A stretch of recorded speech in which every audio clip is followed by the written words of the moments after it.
Jika kita melihat komponen skuad timnas Indonesia dari waktu ke waktu, harus diakui di era saat inilah Patrick Kluivert dan kolega bisa merasa sangat pede kalau mau ketemu siapapun.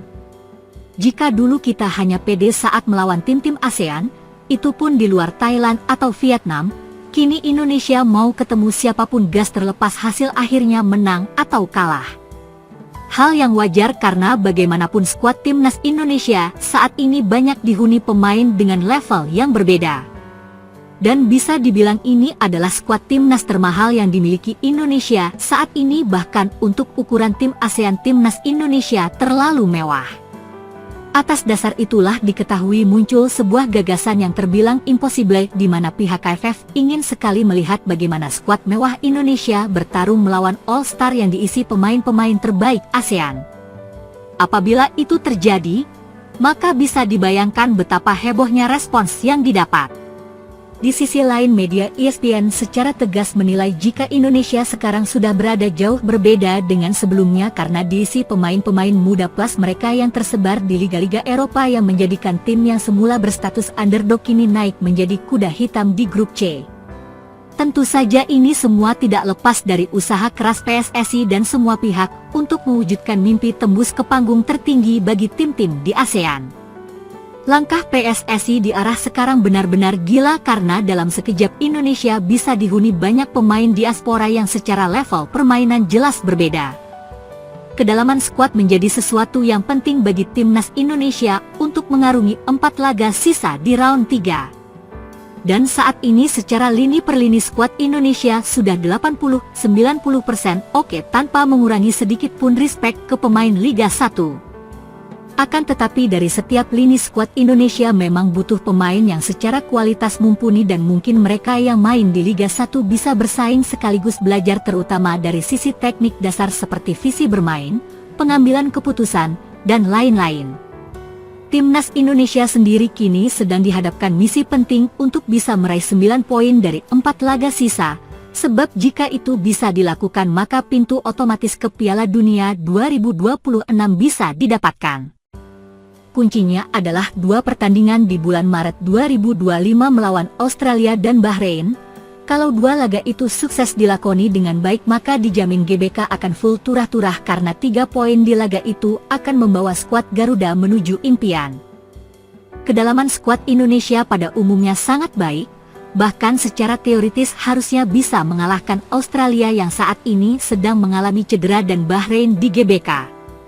Hal ini bisa terjadi karena dalam tim Indonesia terdapat pemain-pemain berkualitas dan berpengalaman dari belakang hingga depan. Mereka telah membuktikan kemampuannya di Eropa, sehingga tidak mengherankan jika negara-negara tetangga seperti Vietnam, Thailand, dan Malaysia merasa cemburu dengan skuad Indonesia yang begitu bermewah-mewah. Pada bulan November 2024, nilai tim Indonesia mencapai posisi ke-7 di Asia dengan jumlah dana yang besar. Namun, rencana AFF untuk membuat pertandingan perang bintang antara Indonesia dan All Star ASEAN sepertinya agak tidak realistis.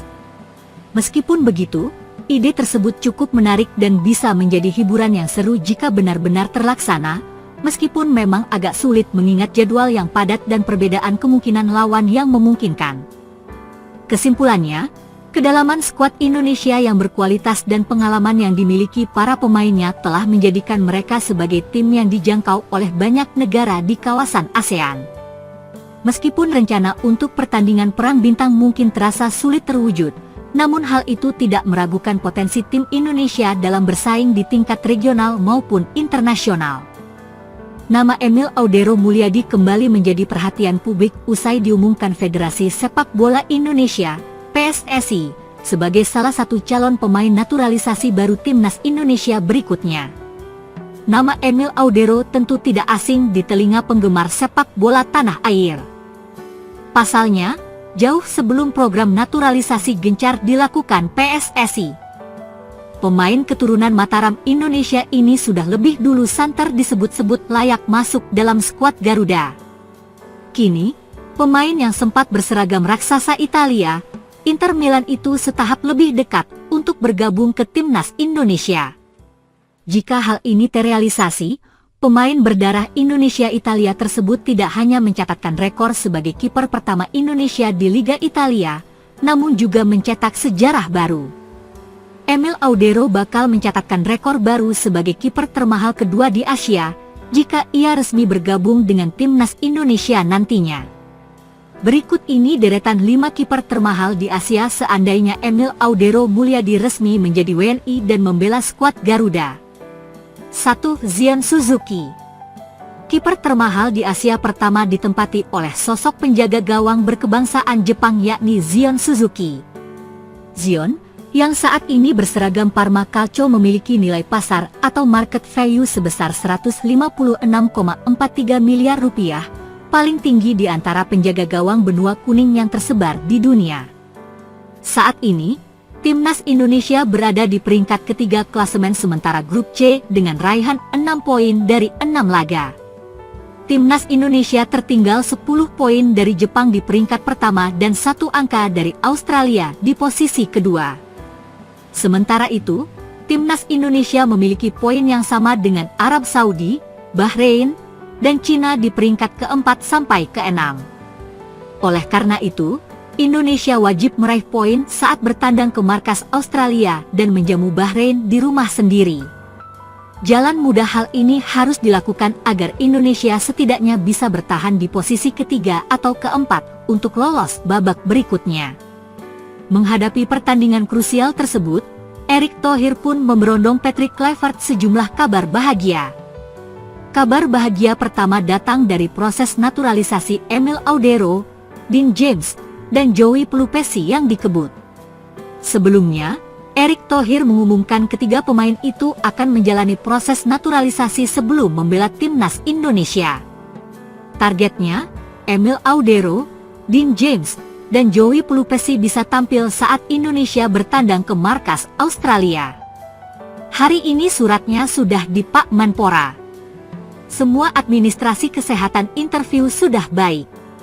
Dari Pak Menpora mestinya hari ini atau besok harus dikirim ke Menteri Hukum supaya hari Senin bisa dikirim ke Bapak Presiden, kata Erick di Jakarta, Kamis, 27 Februari 2025. Dia menambahkan, seluruh proses naturalisasi ketiganya sudah tuntas sebelum 10 Maret atau batas terakhir pendaftaran pemain ke FIFA. Kami mendaftarkan mereka ke FIFA itu antara tanggal 7 hingga 10 Maret. Kalau lewat tanggal 10 Maret, ya nggak bisa didaftarkan, ucap Erick. Ya kami berusaha, ini Pak Sekjen, PSSI, Yunus Nusi, lagi mengawal hari ini. Saya yakin para menteri Pak Menpora mendukung, beliau sudah sebutkan di publik juga. Pak Menkum mendukung, kata Erick menambahkan. Kabar baik kedua yang disampaikan oleh Erick Thohir adalah soal proses perpindahan asosiasi Ula Romeni yang sudah tuntas. Erick Thohir menyampaikan bahwa Ula Romeni saat ini sudah bisa membela timnas Indonesia usai perpindahan asosiasinya dari KNVB, Belanda, telah disetujui FIFA. Dengan dua kabar baik itu, tidak mustahil jika timnas Indonesia meraih kemenangan dalam 2 laga kontra Australia dan Bahrain.